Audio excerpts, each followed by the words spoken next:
Also viele sind nach, sagen wir in Gottes Wort, wo Gott übt Saul ein Paulus mirk. Saul, als hij nog Saul wie, wat van een mens wie hij? Nog mitluider. Een verfolger Christi, niet? Ja. Wat van een Amt had hij, oder wat had hij geleerd?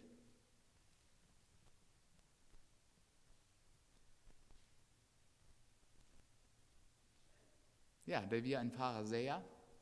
Und wir wollten wir auch ein Saltmerker.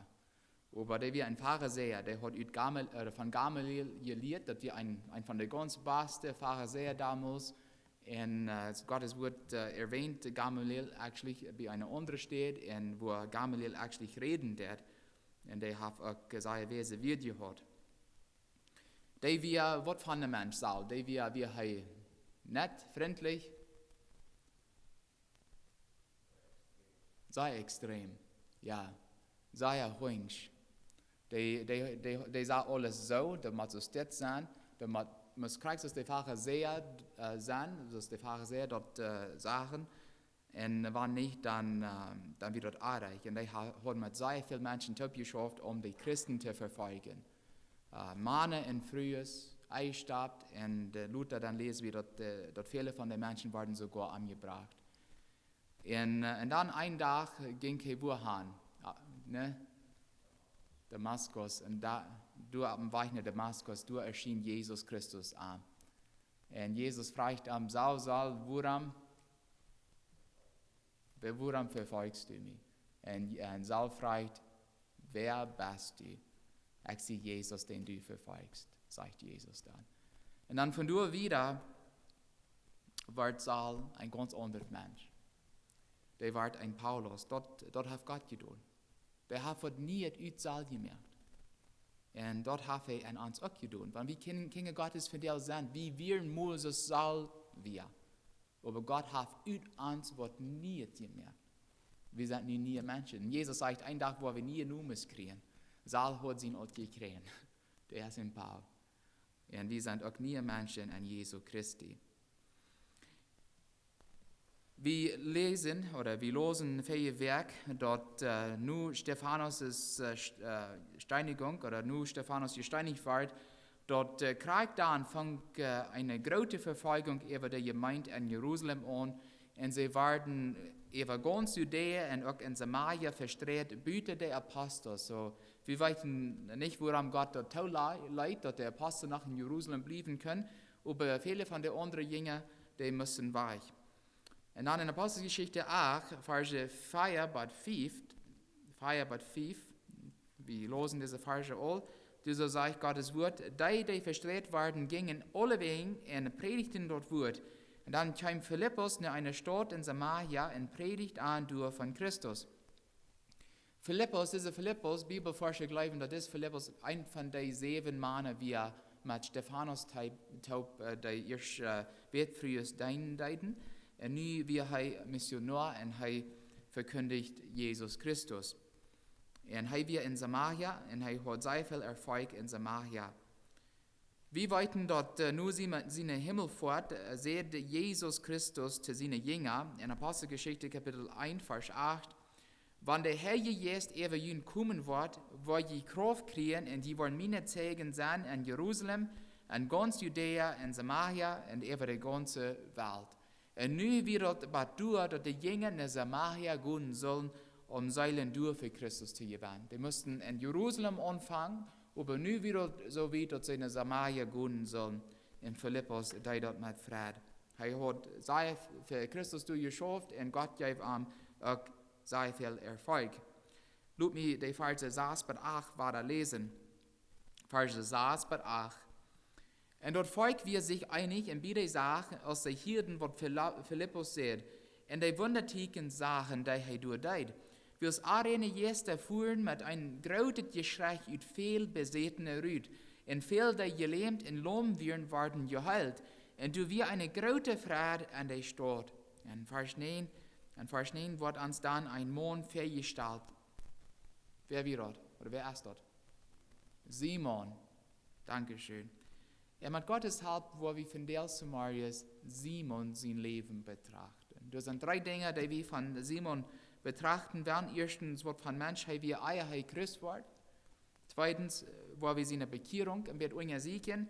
Und dann schließlich seine Aufholen oder seine Sinn, was er begonnen hat. So, was von einem Mensch wie Simon, Eier, Philippus und Samaria ankam. Vers 9 bis 11. Lass mich die Verse lesen. Vers 9 bis 11. Aber du wir ein gewisser Mann Simon, der an der Stadt vorher Zauberie gedreven hat. Wenn wir von Zauberie reden, dann was ist dort?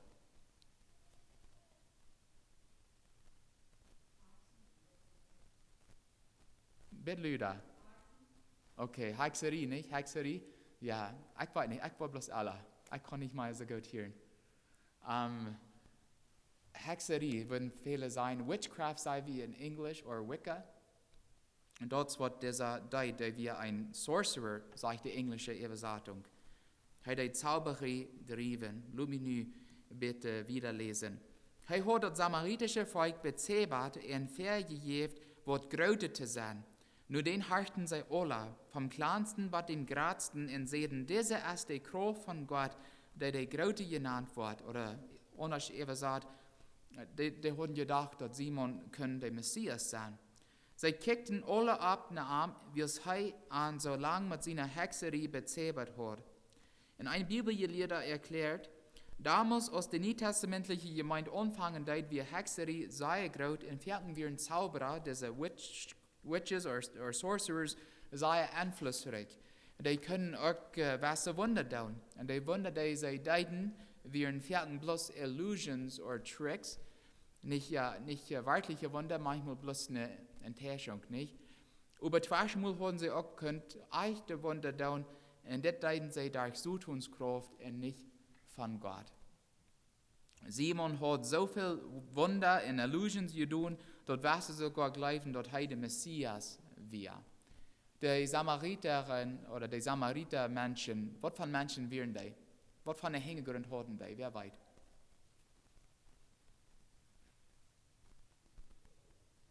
Die wären von Samaria, nicht? Ja. Die wären Hofjuden. Das wir erst einmal das israelitische Volk, das nördliche Volk, und die haben sich mit den heidnischen Menschen gefrieden am Wasser, und das war ein Sort Judengruppe, was nicht mal Gott vom Horten deuten, und viel Hexerie driven deuten. Aber sie hatten Gottes Wort auch portwies gekannt, die hatten auch gewusst, dass der Messias kommen soll. Und nun sahen sie diese Wunder, die dieser Simon deut, und dachten, das könnte gleich der Messias sein. Und wir über sei erreicht. Denn Simon hat seine Wunder nicht durch Gottes Kraft getan, aber durch Zutunskraft. Simon mögt sich an den Menschen üben, sich zu Wort grötet, dort sagt sogar, ne den harten sei alle, von kleinsten bis den gradsten. Und wir können uns annehmen, er hat auch wahrscheinlich eine Klappengeld dadurch verdient, nicht? Durch seine Wunder. Wie aus Bibelleser weiten, wo die Pharisäer Jesus immer weiter ne Tikens und Wunder Frauen deuten. Woran deuten sie das? Ja, die sehen, Jesus, du wies uns eine Wunder, oder du für uns eine Tiken, so dass wir glauben können, dass du der Messias bist. Hat Jesus nicht Wunder für die Menschen getan? Mehr als wir teilen können. Und das wir niemals genug, um die Pharisäer ihre Horten umzudrehen. Die wollen bloß nicht an Jesus glauben, die wollen eine Ursache finden, worüber sie verklären können. Aber Jesus sagt in Johannes 20, Vers 29, selig sind die nicht sein und doch glauben. Und das sagt wie von der. Wie kann Jesus nicht mit unseren Üben sein und doch sagt Jesus, wir sollen glauben. Und das ist manchmal schwer, aber so ist das von der. Und Jesus sagt, wenn wir wirklich vom Horten und am Glauben tun, dann selig sei wir. Das samaritische Volk kickte Simon seine Worte und hielten ihn für was Großes. Sie dachten, dort wir es Wunder, dann muss er von Gott gekommen sein. Dort hat Gott wie die da am Schaffen, die dachten aber nicht daran, dass sie auch die Fähigkeit haben, durch seine Nufähigkeit zu schaffen. Jesus sagt in Matthäus Kapitel 24, Verse 24 und 25, Matthäus 24, 24 bis 25. Du so redet von der letzten Zeit oder von der, wo dort eng sein wird. Und er sagt, du wollen falsche Christus sind und falsche Propheten abstehen in große Tikens und Wunder tun, so dass sie, wann möglich, sogar die Uitgewählte verleden. Kijkt, ich habe ihnen dort im Verrückt gesagt. Die Uitgewählte, wer sind die Uitgewählte? Die Kinder Gottes. Und wo Jesus hier reden, er meint ganz besonders auch die Leder von Volk. Sogar wird er die Leder unter die Kinder Gottes, wird Satan Wasser, Leder unter die Kinder Gottes verleden kann und täuschen kann durch Wunder tun. Und deswegen ist es so wichtig, dass wir nicht nur bloß eine Wunder kicken tun. Wegen so tun kann auch Wasser Wunder tun, und Illusions tun. Das meint nicht, dass Gott das tut. Und das ist ganz gut möglich, dort Krieg in der Gegend, wo Philippus wir dort viel Zauberei getan wird. Und ich nehme an, dass Simon hat sogar Schuld daran, dass so viele Menschen durch in Samaria besäten hat, wie es wir losen, wo Philippus viele Arenen Gäste von den Menschen rütführen deit. In Krieg so damals prof so tun von der und Tag Menschen zu verleiten, und dort sie sich für seine Macht aufmerken down. Das was so tun schaffen det. Er will haben, dass die Menschen sich für am aufmerken down. Wo det er det?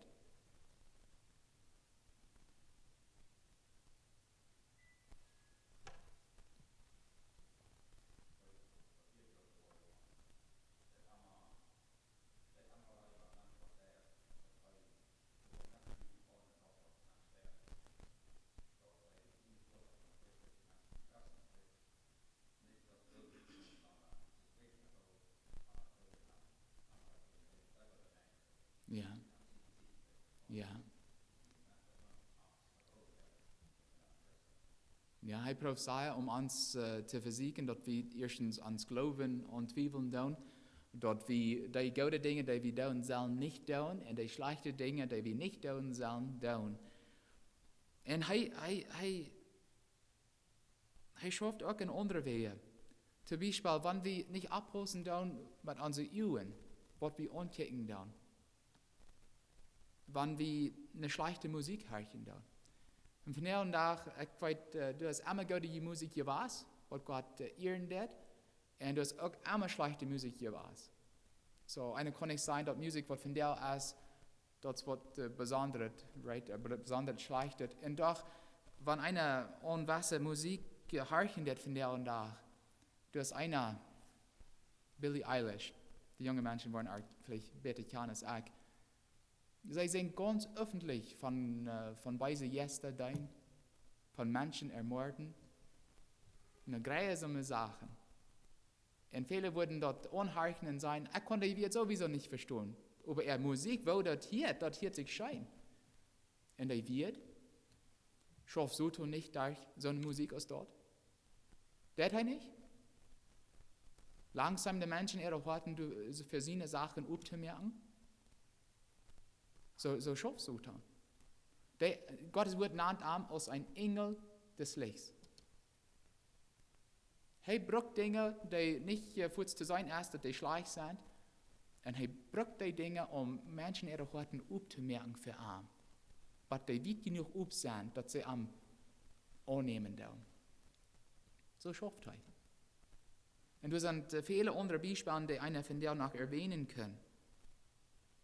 Aber er will haben, dass Menschen sich für ihn aufmerken dürfen. Wenn einer in der Walmart fahren wird und die Spielsachen geht, du hast eine ganze Section von weise Gäste Spielsachen, Monsters, Dämonen, und die kleinen Kinder sollen die Dinge spielen.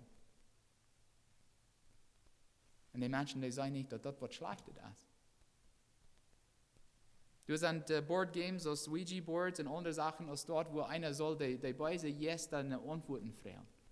Und dann bewegt sich dort Ding für Salz. Das tun die Gäste dann. Und das ist ein Kinderspiel. Und die Menschen sind blind geworden zu all diese Sachen. Haben sich versucht und Gott aufgemerkt. Und so eine Sachen fängen nie an, in christliche Kreise anzukommen. Immer mehr Menschen, die sich Christen nennen, die feiern Halloween und so eine Sachen aus dort. Wo Sud und Salz eingebet wird. Wo Menschen sich als Dämonen antreiben. Und die Christen sagen, das ist bloß ein Spiel. So war Sud und dort haben. Die sagen, bleiben dort bloß innocent. Wartet wie genug ist und dann kommt er an. Und wenn er an uns ihr Spann ist, dann ist es schwer am Rüte kriegen.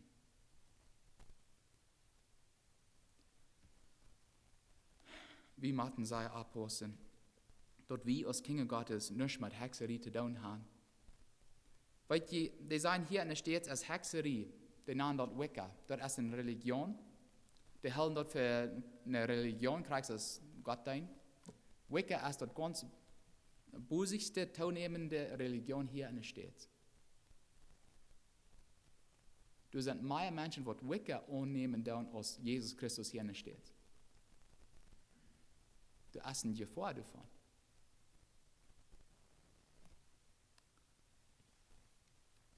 Simon wie ein berühmter Zauberer. Bad Philippus gekommen wir.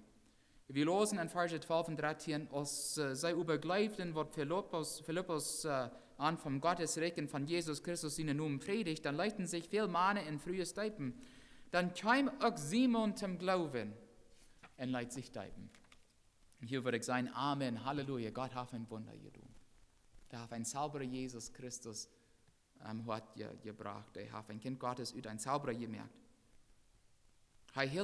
Dieser Simon hielt sich wie Philippus ab und wundert sich über die großen Tikens und Wunder, die er sah. Simon, wir unter den Menschen nicht mehr so groß als er vorher war. Nu wir durch noch einer, der Wunder deit. Ein wirklicher Wunder, der hält Menschen, der treibt weise Gäste raus. Und das deit er alles kostenlos. Eben nach wird Simon arbeitslos. Und wir lesen nicht, dass das Antwort Boderen deit, wir kriegen so begeistert, als die anderen Menschen wären. Das sagt, er kam sogar zum Glauben, er leidet sich teipen. Und ich bezweifle nicht seine Bekehrung, dass er wirklich ein Kind Gottes wird. Aber ich glaube nicht, dass er sehr lang bei der Sache geblieben ist. Zum Beispiel, Vers 13 sagt, dann kam auch Simon zum Glauben und leidet sich teipen. Er hielt sich bei Philippus ab und wundert sich über die großen Tikens und Wunder, die er sah. Woran hielt er sich bei Philippus ab? Was hat ihn so sehr interessiert? Ja, Philippus ist ein Wunder. Der hat sich Gedanken gemerkt, wo geht er dort? Wenn ich auch so eine Wunder kann, dann würde ich noch viel mehr Geld anbringen können, als was ich vorher tat. Und ich denke, langsam hat Satan und seine hat Ware geschafft. Wenn die dort auch bloß tun können. Und du darfst vielleicht Christus an. Und dort ja viele Menschen von der und Tag, die dieselbe Anstellung als Simon Hahn, Menschen, die sich hostig bekehren, dann aber nicht lang bei der Sache bleiben, dann wir sie senden zwischen an und Gott kommen lassen. Die sind so die Sud, wovon Jesus in Matthäus Kapitel 13, 22 reden wird. Die manche Disteln gesät werden. Jesus sagt, dort ist einer, der das Wort Gottes hört, über die Sorgen an dieser Welt und die Freude um Reichtum stecken dort Wort und dort kann nicht Frucht drin. Ja, dort Dinge in unserem Leben, die uns hindern, dann Frucht für Gott zu drehen. Wenn ja, dann müssen wir diese Dinge losluten. Losfahren, ehe wie ganz verloren gehen. Und wir haben Simons Vergangenheit in seiner Bekehrung im Bett gesagt, und zuletzt wollen wir noch seine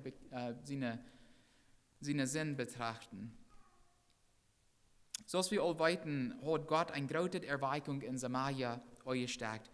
Und dann sagt Gottes Wort in Verse 14 bis 17, Als die Apostel in Jerusalem hielten, dort sei Gott sein Wort in Samaria eingenommen worden, dann schickten sie Petrus und Johannes durchhan. Als sie durchhan kamen, dann beten sie für an, dort sei den Herrn Jesus kriegen mochten, wie es bald nie wieder noch ab keinen von an gefallen, sei wir noch mal bloß in Jesus Christus in Namen gedeiht.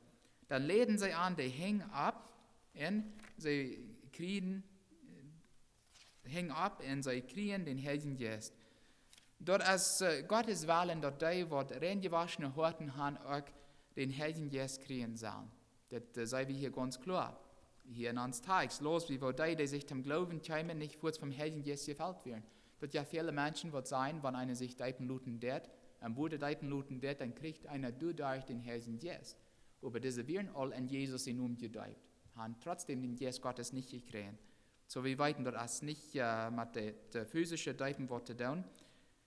Mit den Herrn Jesus gefällt zu werden oder gedeiht zu werden, dort ist ein zweiter Gnadenweg und passiert nur die Bekehrung. So wie hier sein dann. Die Menschen bekehrten sich, leiten sich deipen und dann haben sie den Herrn Jesus gekriegt. Wenn Christen mit dem Herrn Jesus gedeiht werden, dann beleben wir was ganz Besonderes. Wir beleben eine Reinigung im Herzen. Und Gottes Jesus reinigt die verdorbene Natur, die noch an den Hort einer Christ ist.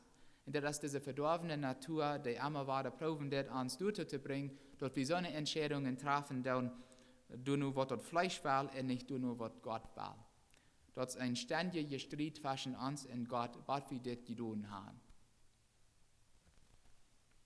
Diese Heiligung passiert, wenn ein freiwilliges Salzopfer gemerkt wird. Und das machen wir dann. Wir machen Gott uns als freiwilliges, lebendes Opfer auf den Altar Gottes leihen. Und auch durchbleiben. Und hier ist ein wichtiger Punkt.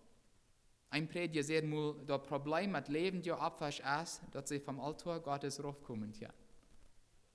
Schuld, nicht? Und das wird einer, ich rede nicht lang drüber mit einer, ich kriege ihre Heiligung und er kann das nicht annehmen. Und er sagt, ja, dass wir als Menschen sind, wir müssen ständig sündigen. Auch wenn wir uns Gott ganz heilig gegeben haben. Und das probiert ein bisschen erklären mit Gottes Hilfe. Wir können uns Gott ganz Hand geben, aber wenn wir uns nicht am Altar Gottes belieben, dann kommen wir rauf. Und ut uns selbst können wir nicht bleiben, aber Gott verspricht uns, mit Gottes Geist zu fallen, sodass wir durch Gottes Kraft bleiben können. Ich sagte, weil ut mir selbst würde ich nicht so ein Leben führen können, allmählich. Aber Gott, uns erschaffen, der Himmel und Erde gemerkt hat, wird dort allmählich für uns sein, wenn er an uns wohnen wird, dass wir würden können einen Tag ohne Sünden leben. Und er sagt, ja. So für Gott ist das nicht allmählich. Und zweitens wird es auch allmählich sein, für Gott, wenn er an uns wird sein. Und er sagt, ja, das wird allmählich sein, wenn Gott an uns wird. Und dann sagt er, well, dann kann ich die nicht mehr verstehen. Wenn du sagst, das ist allmählich, wenn wir Gott an uns haben. Und wenn Gott sagt, komm mal, ich will haben, dass ich an die wohnen soll, lud mich an den Horten an. Und wir luden an ans Horten ankommen.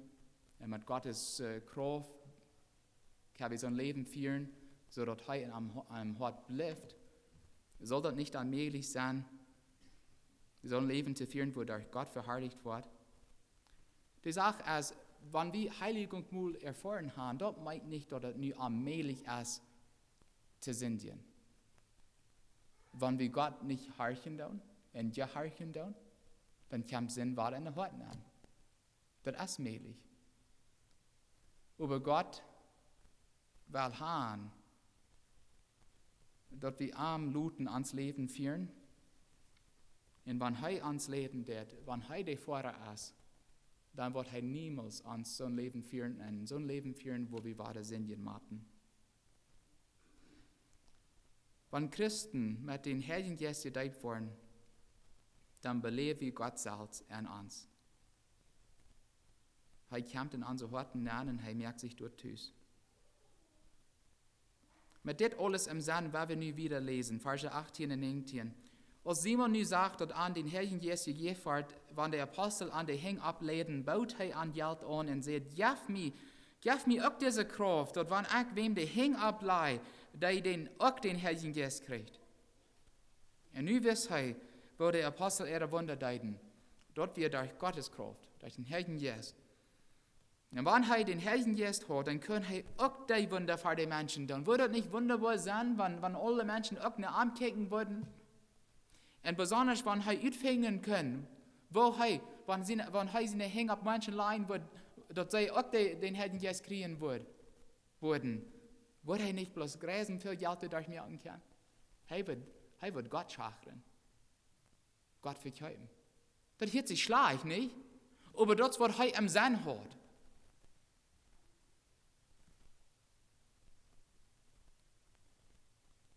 Ich sehe erst, dass, mit dem Jesus Gottes gefällt zu werden, müssen wir uns Gott ganz Hand geben. Und er uns selbst sterben. Und hier wir Simon, und der prüft den Herrn Jesus mit Geld zu kaufen.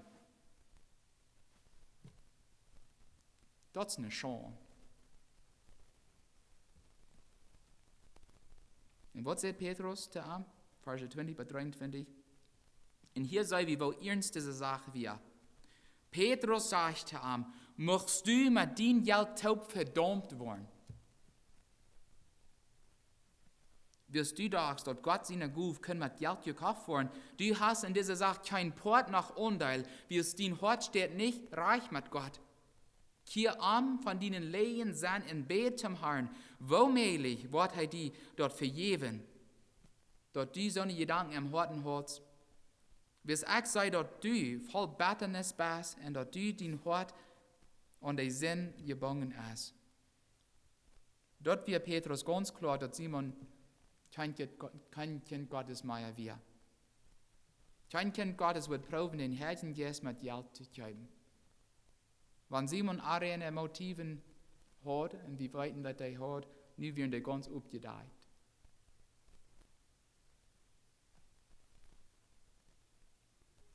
Und wenn er noch ein Kind Gottes wird, dann würden die Apostel ihre Hänge ab am auch geleicht haben. Und er würde den Herrn jetzt auch gekriegt haben, aber die deuten dort nicht. Sein Hort wir nicht mehr rein. Er dachte bloß an das Geld und die Anerkennung, die er durch den Jesus Gottes kriegen wird. Die wird Gott verkaufen. Und wo ist es mit uns, finde ich? Wo luten unsere Horten? Sind die noch einmal Krieg so rein, als die Müll werden, als Jesus uns die Sünden weichnehmen? Dann wie Gott ut Leib verarmt und ut Dankbarkeit, dass er uns von unseren Sünden geraten hat und nie Menschen gemerkt hat. Ist Gott noch einmal mit unserem jährlichen Wandel zufrieden? Oder haben wir verstärkte Motive, Gott zu dienen und zu Gottes Volk hier zu wählen? Und hier in dieser Gegend, unter der Deutsche bekannt, müsste jeder sich als Christus sein. Aber kann das wirklich so sein? Ich wünsche dort, dass wir würden hier in Sammlung alle Gott dienen können. Wird uns dort hier nicht unterschluten, wenn wir alle wirklich Kinder Gottes werden? Wird es so viel Kirchen geben? Was haben wir? Über 50 Kirchen? Wie viele Wohner haben wir hier? Vielleicht 10.000 oder so was? 50 Kirchen? Dass ja viele Menschen will proben dann ihre Erlösung durch gute Worte und Geld geben zu verdienen, aber das darf nicht Geld genug auf dieser Welt, um Horten von ihren Sünden rein zu machen. Das darf nicht Geld genug, um Gottes Jesus zu kaufen. Aber Gott sei Dank, dass Gott immer noch genug Gnade und Leib hat, um Horten rein zu machen und mit seinen Jesus zu fallen. Das ist umsonst. Alles, was Gott verlangt, ist, dass wir am Glauben nur freuen. Gott weiß, dass ohne Arm ist es allmählich ein Leben zu führen, was nicht immer wahre eine Sinn wird. Er weiß dort. Arm ist das ganz klar und deutlich. Er steht da rein mit seinen Hängen open, er sagt, guck mal, ich sehe rein. Freu bloß. Im Glauben freu bloß. Und ich komme in den Horten an, wenn du mein Kind bist. Freu bloß. Ich sie reit. Das kostet uns nichts. Nur dem Petrus Simons verstärkte Motive upgedacht hat, sagt Simon der Armen, Vers 24. Hier sagt Simon, bär du den Herrn für mich, dort du von nichts über mich kommen möcht, was du gesagt hast. Dort wir Simon auch nie ganz klar geworden, wo weit er gefallen wir. Er will Gottes jetzt haben, aber wir nicht einmal mein Kind Gottes. Manchmal braucht so tun unsere Augen zu bedenken, so dass für uns schwer ist, zu sein, ob wir von Christus weichgefallen sind und wo weit wir verirrt sind. Ich denke, war uns all, seine Augen werden tau gedacht, als Pharisäer. Die können Jesus nicht sein. Die will auch nicht sein. Was Jesus am erschienen ist. Und er mögt seine Augen auf. Er war blind, aber seine Augen waren auf. Seine jässige Augen.